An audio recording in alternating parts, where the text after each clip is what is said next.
సామెతల గ్రంథము 2వ అధ్యాయము.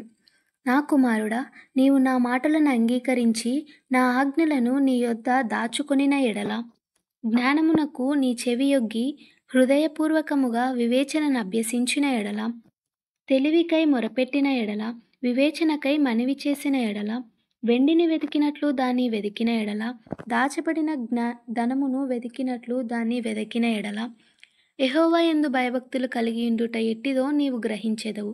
దేవుని గూర్చిన విజ్ఞానము నీకు లభించును. యెహోవాయే జ్ఞానమిచ్చువాడు. తెలివియు వివేచనయు ఆయన నోట నుండి వచ్చును. ఆయన యథార్థవంతులను వర్ధిల్లజేయును. యుక్త మార్గము తప్పక నడుచుకొను వారికి ఆయన కేడముగా ఉన్నాడు. న్యాయము తప్పిపోకుండా ఆయన కనిపెట్టును. తన భక్తుల ప్రవర్తనను ఆయన కాచును. అప్పుడు నీతి న్యాయములను, యథార్థతను, ప్రతి సన్మార్గమును నీవు తెలుసుకొందువు. జ్ఞానము నీ హృదయమున జొచ్చును. తెలివి నీకు మనోహరముగా నుండును.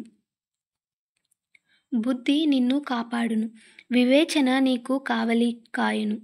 అది దుష్టుల మార్గము నుండియు, మూర్ఖముగా మాటలాడు వారి చేతిలో నుండియు నిన్ను రక్షించును.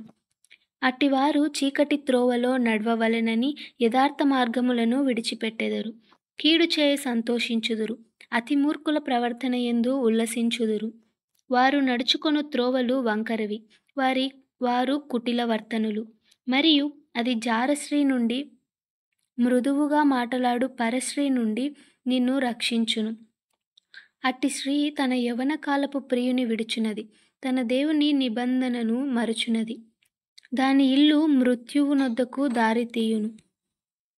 అది నడుచు త్రోవలు ప్రేతల నొద్దకు చేరును. దాని యొద్దకు పోవు వారిలో ఎవరునూ తిరిగి రారు. జీవ మార్గములు వారికి దక్కవు. నా మాటలు వినిన ఎడల నీవు సజ్జనుల మార్గమందు నడుచుకొందువు. నీతిమంతుల ప్రవర్తనను అనుసరించుదువు. యథార్థవంతులు దేశమందు నివసించుదురు. లోపము లేనివారు దానిలో నిలిచియుందురు. భక్తిహీనులు దేశములో నుండకుండా నిర్మూలమగుదురు. విశ్వాసఘాతకులు దానిలో నుండి పెరికివేయబడుదురు.